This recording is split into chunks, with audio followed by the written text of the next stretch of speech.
Good morning. Marcus Conte reporting.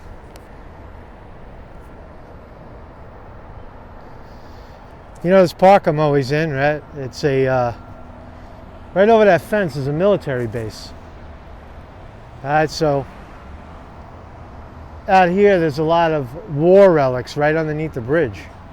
It's actually called Cannonball Park. So we're going to talk about the quagmire in Iran. We woke up this morning and we're going to war. Are we? So look at the cannonballs. These are the cannonballs that built this, that won this country's wars. That's a real cannon over there too. It's a big old cannon. Look at that shit. They used to put these, I think they put them on the boat. I think it was part of the boat, or they'd fire these things off the shore and try to sink the ships coming into the New York harbor, fighting off the British in the 1700s, 1600s, whatever it was. Look at this fucking ball. Look at this thing, man. Look at this thing. Right? It's barbaric war.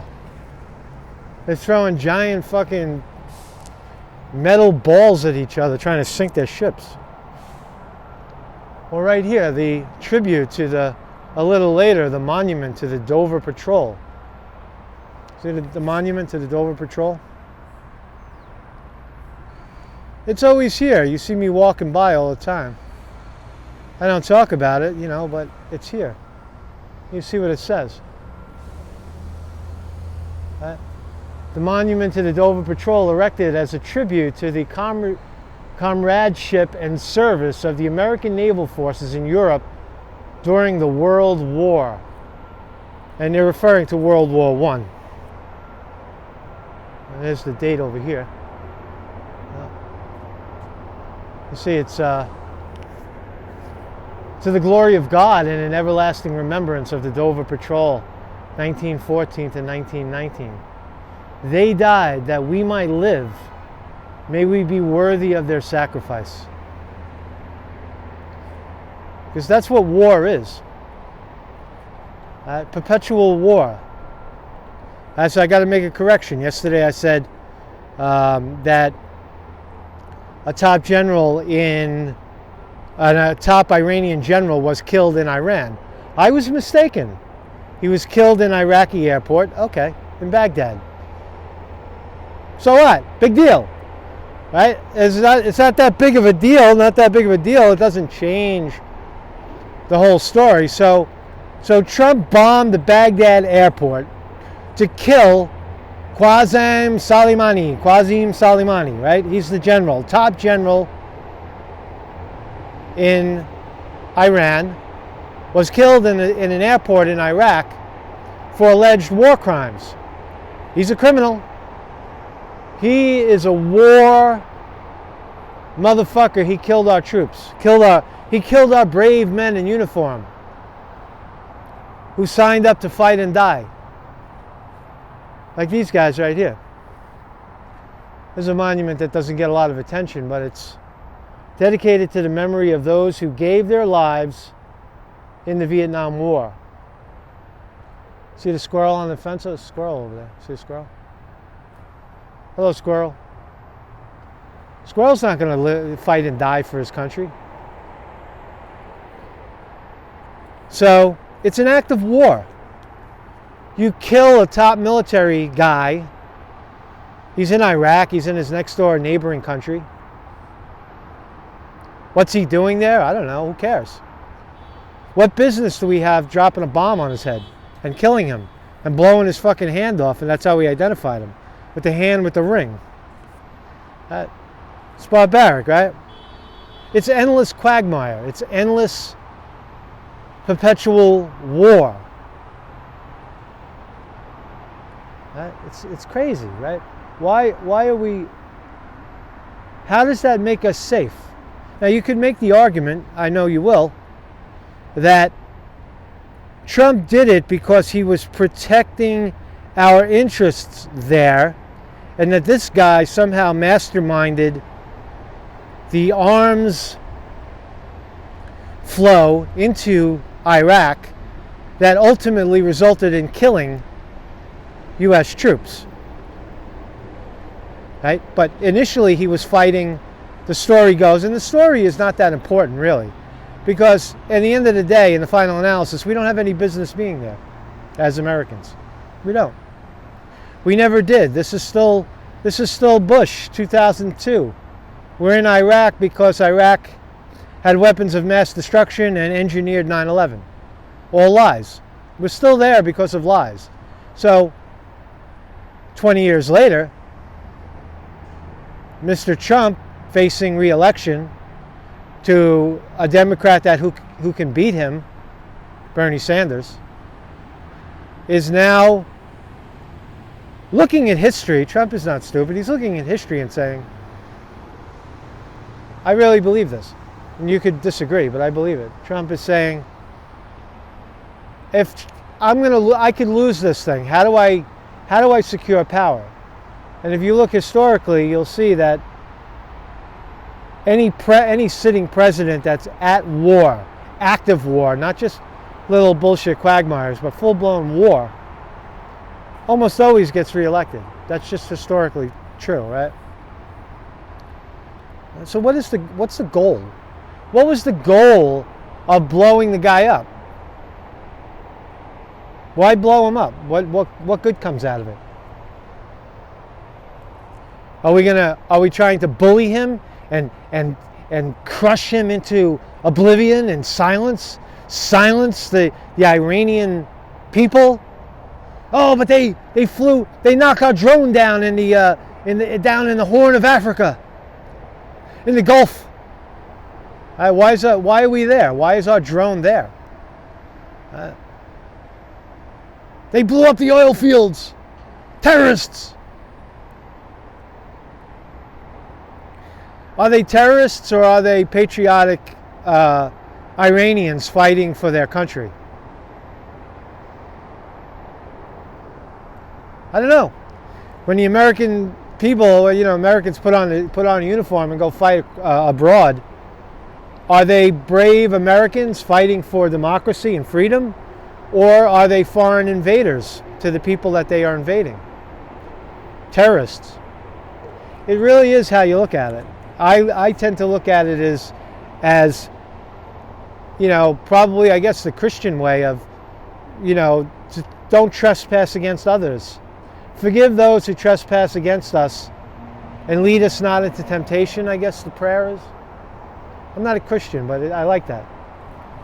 Don't trespass against others, because if you do, then they will trespass back on you, right?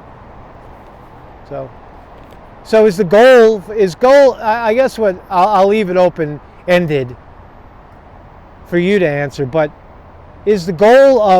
was Trump's goal to flex his muscles, kill one guy, make an example out of him,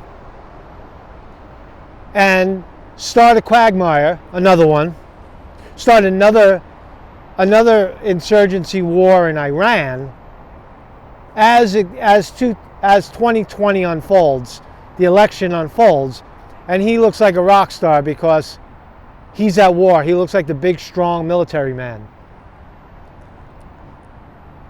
I think it's right out of the Hollywood playbook,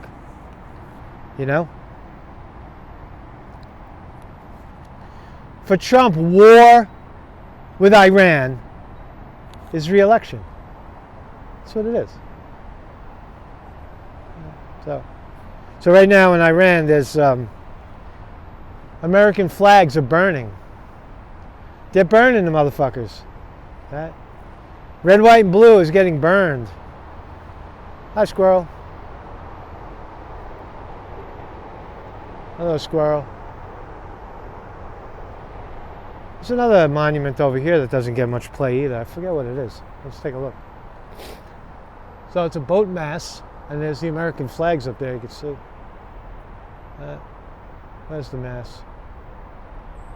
Alright, so it's a boat.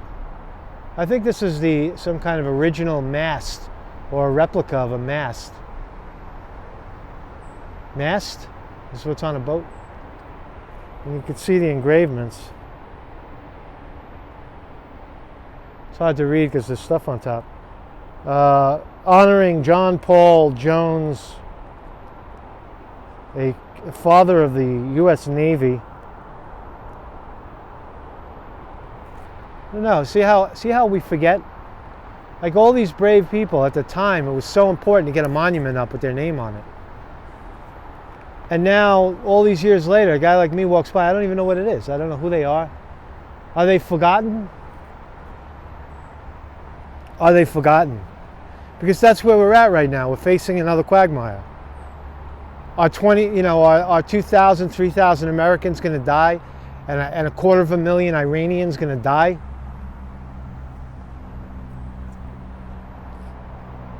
For our stupidity? For our corporate greed? Because that's what it is. Military-industrial complex. They died that we might live. May we be worthy of their sacrifice. They died that we may live. May we be worthy of their sacrifice. They sacrificed all. They died. That's what we're talking about. We're talking about human beings killing each other. Death, perpetual war. It's peaceful right now. Here I am on the ground in New York, in America. The chances of me getting attacked by a foreign entity or a bomb dropping out of the sky and blowing me up is probably slim to none. 0% chance. So why is it hard to understand that people would get a little pissed off when a bomb flies out of the sky and kills one of their top generals in an international airport in Baghdad? And somehow it's justified. And I see what's going on with the right-wing pundits online. A lot of you guys, the Tracy Beans of the world, the frickin' Frankie, or whatever his name is.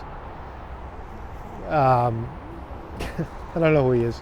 Well, YouTube Satan, Stick, Sex, and Hammer. They're all spinning this shit, saying that somehow Trump is. I think even H.A. Goodman is saying it. I didn't watch his shit, but saying that somehow it's justified.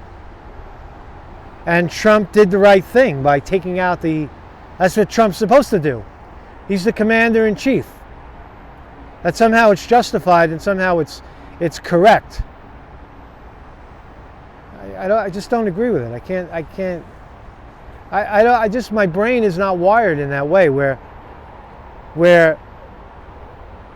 you're accusing a general of war crimes. Right? So what happens one day when 20 years from now, Mike Pompeo is on vacation in Baghdad, or he's on vacation somewhere, and he was the Secretary of State, or how about Obama's playing golf somewhere, and down in Africa with the Africans, and somebody takes a bullet, shoots him from a distance and kills him, and to us it's a tragedy, and the loss of an American president. To others, it's killing a war criminal who dropped bombs on Syria, who dropped more bombs in his administration than any other president in the history of America. So many bombs, they ran out of bombs to drop. They had to buy new bombs. So are our leaders war heroes, or are they war criminals? Is George Bush a war criminal for his miscalculation or his lie about 9/11 and the involvement of the Iraqi people? I think the answer is obvious, of course. They admitted their miscalculation and admitted their lie. But nonetheless, here we are 20 years later. You see how it's a continuation. It's not something new. It's not something that just sprung out of nowhere. It's been going on for years and years and years. Perpetual war. So, what else?